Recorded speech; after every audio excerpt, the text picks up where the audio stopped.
আমার ছোট ভাইকে নিয়ে আসছি। এখন মোটামুটি একটু সুবিধা, ডেঙ্গু হয়েছে, পরীক্ষা করাইছি, রিপোর্টে ধরা পড়ছে ডেঙ্গু। এখন চিকিৎসা চলতেছে, স্যালাইন চলতেছে, মোটামুটি আমি সুস্থ। আমরা 9 নম্বর ওয়ার্ড থেকে আসছি, জালাকাঠি কলাবাগান। এখন মোটামুটি সুস্থ। এখন বাদ বাকি আল্লাহর ইচ্ছা, যেমনি ভালো হয়।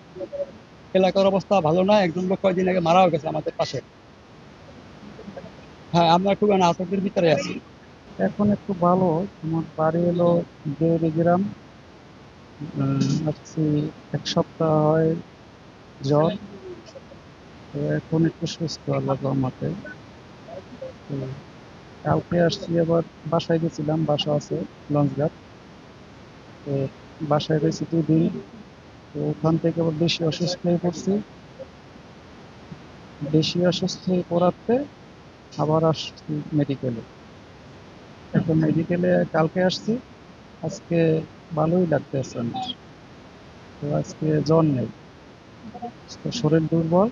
এই জন্য স্যালাইন দিছে। স্যালাইন শেষ হয়ে গেলে আমি বাড়িতে যাব।